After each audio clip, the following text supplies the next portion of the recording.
अपनी मांगों को लेकर संघर्षरत किसानों के समर्थन व उनके ऊपर हो रही कार्यवाही को लेकर हरियाणा तथा केंद्र की भाजपा सरकार के खिलाफ केंद्रीय ट्रेड यूनियन संयुक्त किसान मोर्चा के देशव्यापी प्रदर्शन के आह्वान पर शिमला में भी डीसी ऑफिस के बाहर ट्रेड यूनियन और किसान संगठनों ने प्रदर्शन किया। इस दौरान केंद्रीय गृह मंत्री अमित शाह, हरियाणा के सीएम खट्टर और मंत्री अनिल विज का पुतला फूंका और केंद्र और हरियाणा की बीजेपी सरकार के खिलाफ जमकर नारेबाजी की। भारत सरकार ने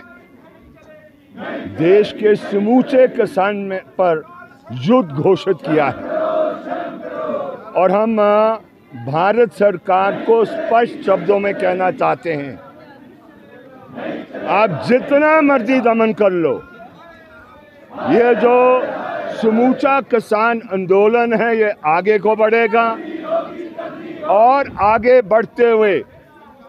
आज हम काला दिवस मनाते हुए हम मांग कर रहे हैं कि 302 का मुकदमा दायर करना होगा और वो 302 मुकदमा अमित शाह के खिलाफ होगा, खट्टर के खिलाफ होगा और अनिल विज के खिलाफ ये दायर करना होगा। और यही नहीं, तुमने युद्ध घोषित किया है और युद्ध को समाप्त अब किसान मजदूर इस देश में करेगा।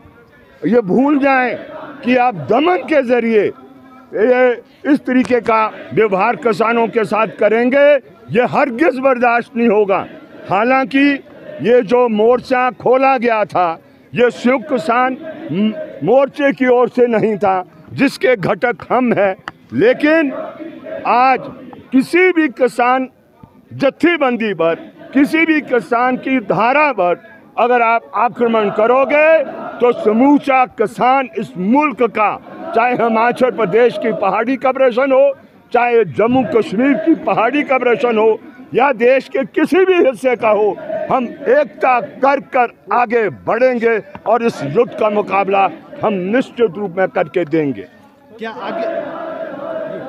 कार्यक्रम देख लिया है जो पिछले कल संयुक्त किसान मोर्चे ने डिक्लेयर किया है, सेब उत्पादक संघ और जो हिमाचल किसान सभा है वो उसका हिस्सा है और हमने कहा है कि इस लड़ाई को मिलकर मजदूर किसान लड़ेगा और जो भी 26 के कार्यक्रम में हम शामिल होंगे और 14 मार्च के कार्यक्रम में हम होंगे और 14 मार्च के बाद क्या तस्वीर इस मुल्क में बनेगी उसको हम 14 मार्च के बाद तय करेंगे। लेकिन आखिरी सांस तक, जब तक हमारे नसों में खून बहेगा, इस युद्ध के अंदर हम उतर गए हैं और ठीक जवाब सही समय पर हम भारत सरकार को देंगे। अमित शाह हिंदुस्तान की फौज को उतार दे, वो हिंदुस्तान के अर्थशास्त्र इसको पैरामिलिट्री फोर्स को उतार दे, लेकिन हम उनसे अपील करना चाहते हैं, आप भी किसान के बेटे हैं, किसान भाई भाई बनकर इस युद्ध को उनकी ओर मोड़ेगा जो देश का जो कॉरपोरेट घराना है और जो देश की ये जो राजशाही है उसके खिलाफ हम अपनी लड़ाई को करेंगे। हम मजदूर इनके साथ, पुलिस के साथ भिड़ने का कार्य नहीं करेंगे, फौज के साथ भिड़ने का कार्य नहीं करेंगे। हम समझते हैं वो भी किसान का ही एक हिस्सा है, उसके हिस्से में वर्दी आई है तो उनके साथ एकता को कायम करके हम आगे बढ़ने वाले हैं। शिमला से कैमरामैन युगमार्ग टीवी।